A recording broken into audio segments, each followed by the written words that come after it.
প্রীতি টুর্নামেন্টে ঘটল অপ্রীতিকর ঘটনা। নাটক চলচ্চিত্র কর্মীদের ক্রিকেট লিগে গতরাতে তুমুল মারামারিতে আহত হয়েছেন ৬ জন। মারামারি হাতাহাতিতে বন্ধ হয়ে গেল সেলিব্রিটি ক্রিকেট লিগের প্রথম আসর। আমরা ওখানে খেলতে গিয়েছি, ফান করতে, ওনাদের মুখের কথা, আমরা সবাই ফান করতে এসেছি, সেখানে এসে মারধর মাস্তান। আসসালামু আলাইকুম সুপ্রিয় দর্শক বন্ধুরা, বাংলাদেশে ক্রিকেট নিয়ে যেন মারামারি হানাহানি আর অস্থিরতা কমছেই না। জাতীয় দল কিংবা ঘরোয়া লীগ অথবা সেলিব্রিটি লীগ, যে কোনো লিগেই শুধু মারামারি হানাহানি। একদিকে বাংলাদেশের জাতীয় দলকে কেন্দ্র করে যখন সারা দেশে উত্তাপ সৃষ্টি হয়েছে, ঠিক অন্যদিকে সেলিব্রিটিরা ক্রিকেট লিগ খেলতে গিয়ে এবার যেন তাদের মধ্যে ব্যাপক মারামারি হয়েছে। আর সেই মারামারিকে কেন্দ্র করে এখন সারা দেশে ব্যাপক আলোচনা এবং সমালোচনার জন্ম দিয়েছে।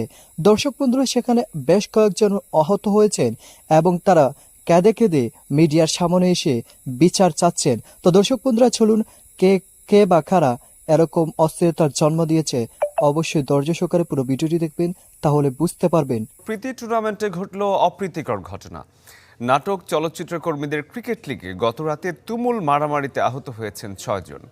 রাজধানীর পঙ্গু হাসপাতালে চিকিৎসা নেন তারা। ওই ঘটনায় মোস্তফা কামাল রাজ ও শরীফুল রাজের বিরুদ্ধে গায়ে হাত তোলার অভিযোগ করেছেন এক নায়িকা।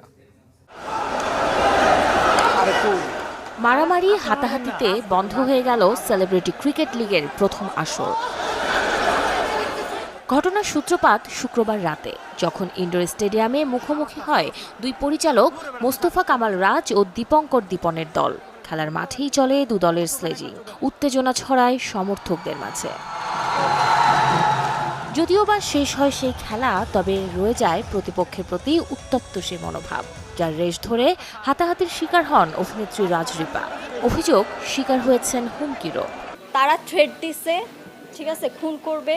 শরীফুল রাজ ভাই পানির বোতল পাক্কা মেরে আমাদের বলছে ক্যারিয়ার শেষ করে দিবে, আমাদের শেষ করে দিবে, ওর মতো মাতাল।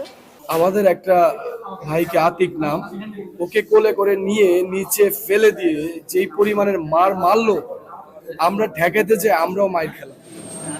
এদিন গুরুতর আহত হন অভিনেতা শিশির সর্দার। সাথে আহত হয়ে রাতেই জাতীয় অর্থোপেডিক্স হাসপাতালে প্রাথমিক চিকিৎসা নিয়ে বাড়ি ফেরেন রাজরিপা, জয় চৌধুরী, আতিকুর রহমান, শেখ শুভ ও আশিক জাহিদ।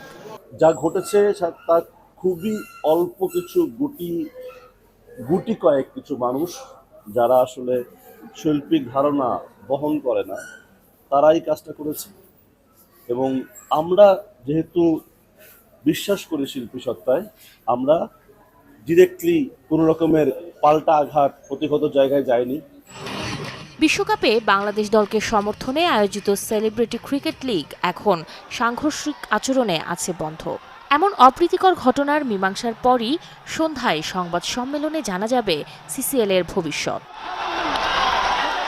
শাহরিন জেবিন, চ্যানেল 24। বারবারই বলছি, আমি মিথ্যা কথা বলি না। আমার পাটা একটু ইনজোর্ড ছিল, আমার সেই পাটার মধ্যে 4-5টা লাথি দেওয়া হয়েছে, অনেক জোরে জোরে কিক করা হয়েছে এবং আমি চিল্লাইছি। কথায় আছে না যে আসলে ব্যথা জায়গায় মানুষের ব্যথা লাগে, সেমটাই হয়েছে আমার সাথে। বিশেষ করে আমাদের যারা এই কাজটা করেছে, ক্যাপ্টেন যিনি ছিলেন, তার কাছ থেকে আসলে এটা আশা করা যায় না। আমরা ভেবেছি এবং তারা যখন জয়ী হয়, আমরা হাতে তালি দিয়েছি, গুড নাইস, যে ভালো খেলেছেন। বাট আলটিমেটলি তারা এসে আমাদের একটা ভাইকে আতিক নাম, ওকে কোলে করে নিয়ে নিচে ফেলে দিয়ে যেই পরিমাণের মারলো, আমরা ঠেকাতে যে আমরাও মাইর খেলাম। সো আমি আসলে এটার বিচার চাই, কারণ আজকে যদি আমার পাটার কিছু হয়ে যায় আমি কি করব। আমরা ওখানে খেলতে গিয়েছি, ফান করতে, ওনাদের মুখের কথা, আমরা সবাই ফান করতে এসেছি, সেখানে এসে মারধর মাস্তানদের মতো।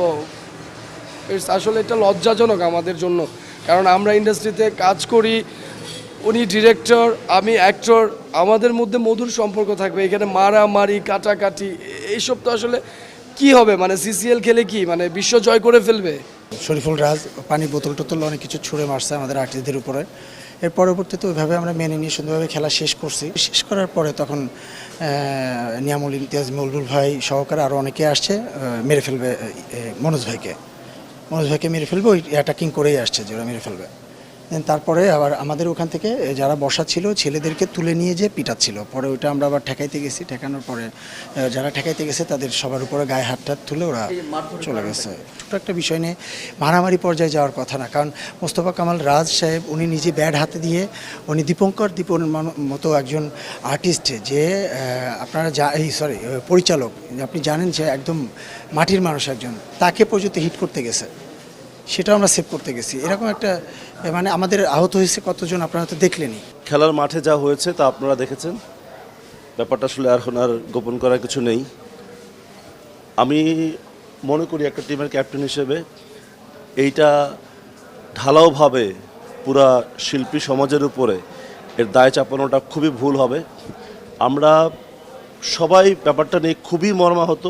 যা ঘটেছে তা খুবই অল্প কিছু গুটি কয়েক কিছু মানুষ যারা আসলে শৈল্পিক ধারণা বহন করে না, তারাই কাজটা করেছে। এবং আমরা যেহেতু বিশ্বাস করি শিল্পী সত্তায়, আমরা ডিরেক্টলি কোনো রকমের পাল্টা আঘাত প্রতিগত জায়গায় যায়নি। আমরা আমাদের সেভ করেছি। আমরা ম্যাচ রেফারি এবং আমাদের যারা কর্তৃপক্ষ আছে এদের কাছে আমাদের দাবি জানিয়েছি, অভিযোগ দায়ের করেছি, আমরা একটা বিচার চেয়েছি। আমাদের শিল্পীরা যেহেতু আহত হয়েছে এবং তাদের পরবর্তীতে এই আঘাত থেকে আরও বড় কোনো আঘাতের জায়গায় যেন না যায়, আমরা এখানে এসেছি। ডাক্তার অনেককে এক্স-রে করতে বলেছে। পুরো ব্যাপারটা আসলে আমার জন্য খুবই দুঃখের এবং খুবই মর্মান্তিক। বাট আমি একটা কথা খুব স্পষ্ট করে বলতে চাই, এর সাথে সামগ্রিক শিল্পী সমাজকে কোনো দিন মেলাবেন না। কারণ আমরা যারা মাঠে আয়োজক থেকে শুরু করে আমরা যারা মাঠে আছি, বিভিন্ন টিমের ক্যাপ্টেন, বিভিন্ন টিমের খেলোয়াড়, সবাই রাত 2টা পর্যন্ত মাঠে আমাদের সাথে ছিল। তারা প্রত্যেকেই এই ঘটনাটাতে চমকে গেছে, অবাক হয়েছে এবং আমরা আসলে কখনো এরকমটা আশা করিনি। সো দুঃখের জায়গাটা হচ্ছে এটাই যে কিছু অশিল্পী সুলভ আচরণ করেছে কেউ। তারা কেন করেছে, কোন জায়গাতে তাদের মাথায় এটা আসলো, কেন করলো, এই ব্যাপারটা আমাদের কাছে ক্লিয়ার না।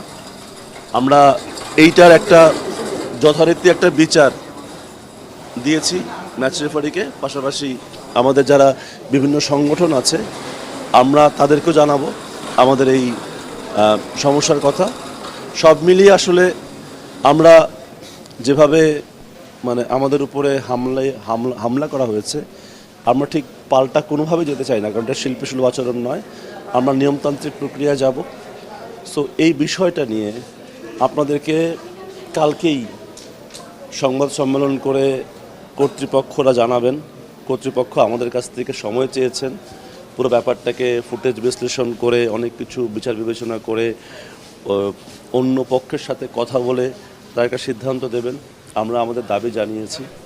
সো আমি অনুরোধ করব যে আপনারা সেই পর্যন্ত অপেক্ষা করুন এবং আমি পুনরাবৃত্তি করতে চাই, এর সাথে সামগ্রিক শিল্পী সমাজের কোনো তো দর্শক বন্ধুরা, আপনারা হয়তো পুরো ভিডিওটি দেখে এবং তাদের এই সকল কথাগুলো শুনে অবশ্যই বুঝতে পেরেছেন বাংলাদেশের ক্রিকেট নিয়ে যেন জাতীয় দল, ঘরোয়া লীগ, সেলিব্রিটি লীগ, পাড়ার লীগ, সব লিগেই যেন শুধু মারামারি, হানাহানি।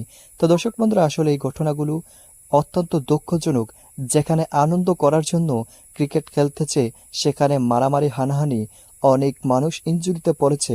তো দর্শক বন্ধুরা, এবং সেই সাথে আপনারা এই সকল কথাগুলো শুনে এবং সেলিব্রিটি লিগের এই সকল অস্থিরতা দেখে আপনাদের কাছে কি মনে হচ্ছে, এখানে কে আসল, কে হচ্ছে মূল হেতা, অবশ্যই কমেন্ট করে জানিয়ে দিবেন। তো দর্শক বন্ধুরা, ভালো থাকুন, সুস্থ থাকুন, আল্লাহ হাফিজ, আসসালামু আলাইকুম।